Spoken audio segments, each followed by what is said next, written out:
then you would be so isolated.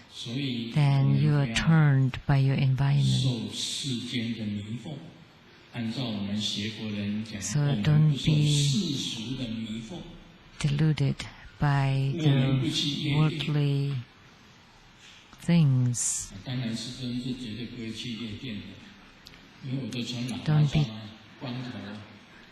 Don't go to the nightclubs. Grandmaster, of course, don't go there because I'm a monk. I'm shaved head.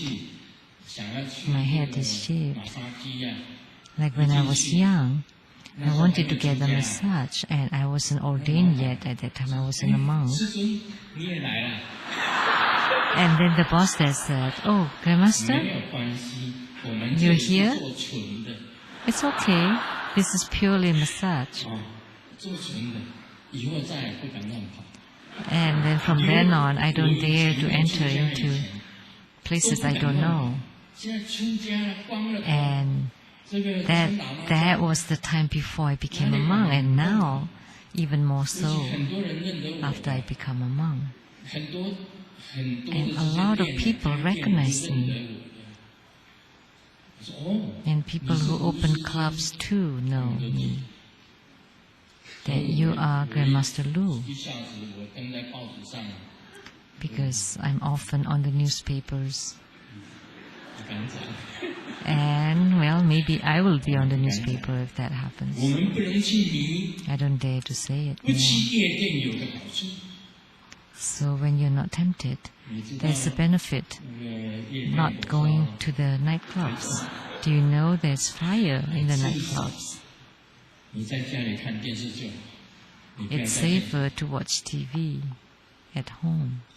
At least you're not there personally. Otherwise you will be on the news that this person or that person, whatever happened. So as a spiritual cultivator, we have no time to go to the nightclubs because we have to do the Dharma practice 4 times a day and sometimes even 6 times a day. How can you have time to go to the nightclubs? Don't be deluded by it. Don't be tempted by it. There were several years when I did not go out at nights at all, for many years.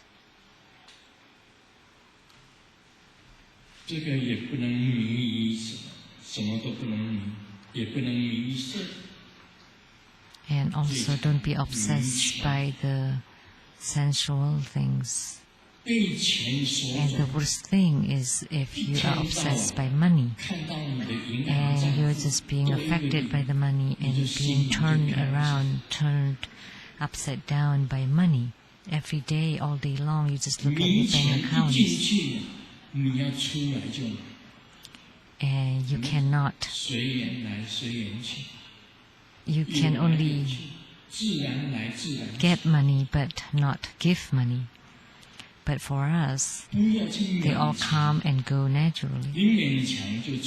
Don't force on it, because when you put force upon anything, then there would be trouble.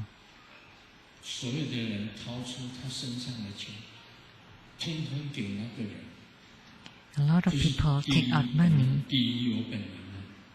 to give to that person. That other people's pockets are mine, but my pocket is mine. That's not right. You can't be like that. Then you're obsessed by money. That other people's pockets are yours, but your own pocket is also yours.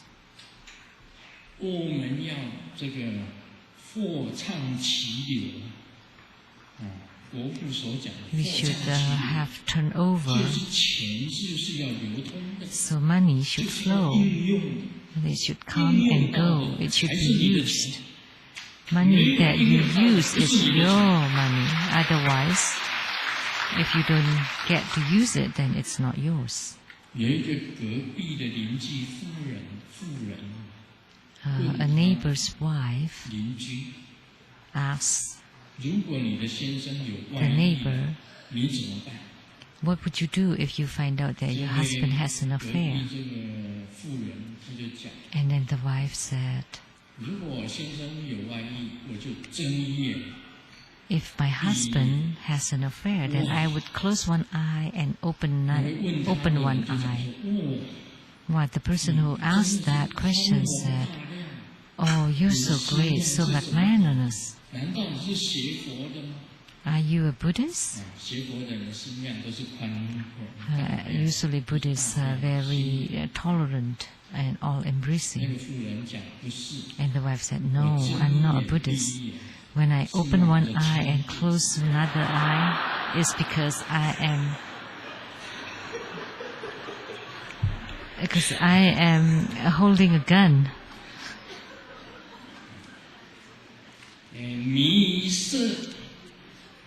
So when you're obsessed by the sensuality, that's very dangerous. Very dangerous. Dangerous. That's in Japanese. Abunai. Dangerous in Japanese. Abunai. Don't go there. Don't be obsessed by sensuality. Let it come and go naturally. Well, but we can say it that way. We cannot say it that way. If you just follow it, let it come and go naturally, that refers to money, okane. Money in Japanese, but not woman, not honor, not ladies or miss. You can't let her come and go naturally, but you can let money come and go naturally.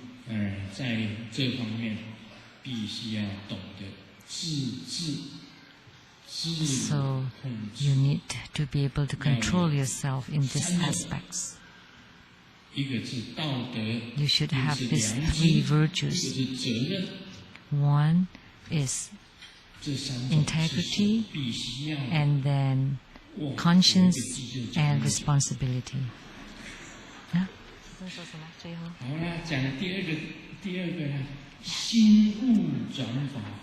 Okay, and the second verse, the enlightened mind affects the Dharma flower.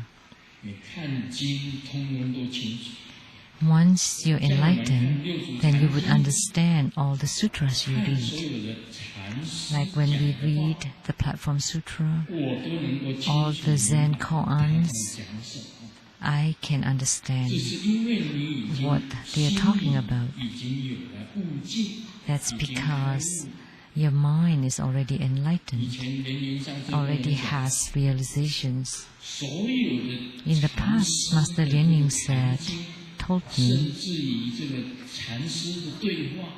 and the Zen sutras, the Zen koans, the Zen dialogues of the Zen masters, Master Lian could not understand.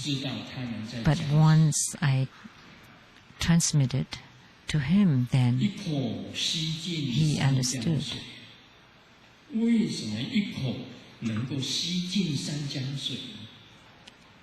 So with one mouthful, you can absorb the water of the three rivers. Why? Because now you can understand all the sutras. You understand everything in the world, and you understand the concepts of the world and of the universe. That's enlightenment. Not only you can turn the sutras,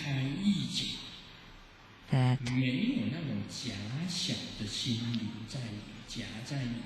you can be awakened, and then your heart and your mind will wide open.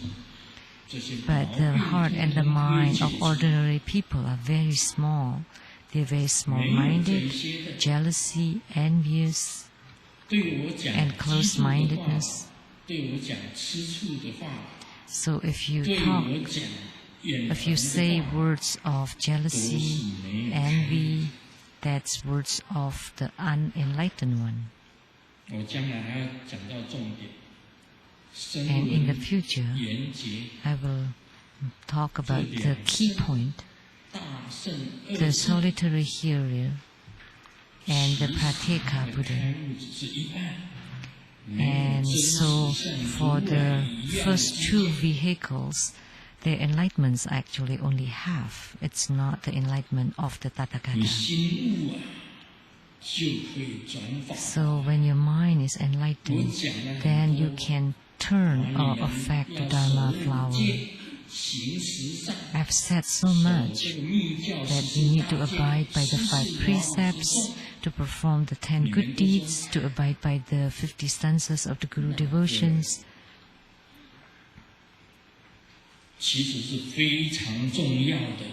And you say, maybe it's not no big deal, but actually that's very important. What the Guru said was very right. There was a guru who told his student, if you are not diligent when you're young, then when you're old,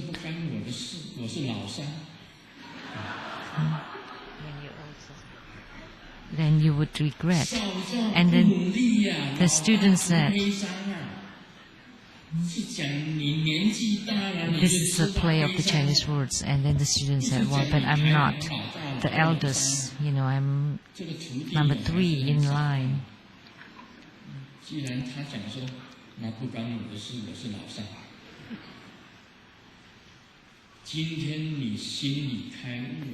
Because elderly and like when you're old, it sounds the same in Chinese. So in our Buddhist practice, we should start with the precepts. And it's clear here. Otherwise, when you recite the sutra, you don't understand it. Then what use is reciting the sutra?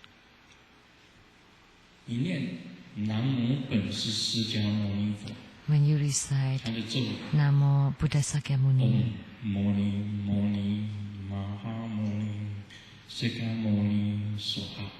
that's his mantra. You just recite it without understanding it, understanding the meaning of the mantra. Muni means the able one, to do the compassionate things, to do the bodhicitta work. Om means the great teacher of the universe. One who can do the virtuous things and continue to do the virtuous things of the Sakya sect, of the Sakya clan. That's the secret code of Sakyamuni Buddha.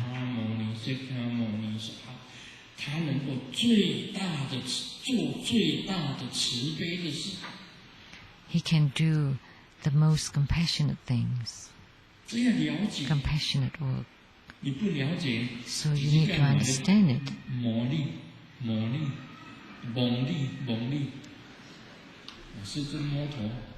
Otherwise it's like touch your head, touch. Like when Grandmaster gave blessings on the disciples' head. If you don't understand it, maybe it's like that. But Moni means big, like in Japanese. Taro, So in reciting the sutra, you need to understand the meaning of the sutra. If you don't, then you're like making enemies with it. And if you recite the sutra day in and out, and you don't understand the meaning of the sutra, you don't do according to the sutra, then it's like you're betraying the sutra. And in tantric tradition, you're taught to follow the 50 stanzas of the Guru devotion, and you say, no, I would not do that, then you betray or you make enemies of the Guru.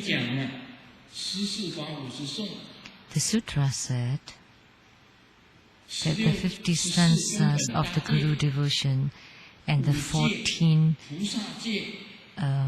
root precepts of the root downfalls, and then the precepts for the monks and nuns, and if you don't abide by them, then what kind of monk and nun are you? And then if you don't abide by the Buddhist precepts, what kind of Buddhist are you? Then aren't you the enemy of the Buddhas then?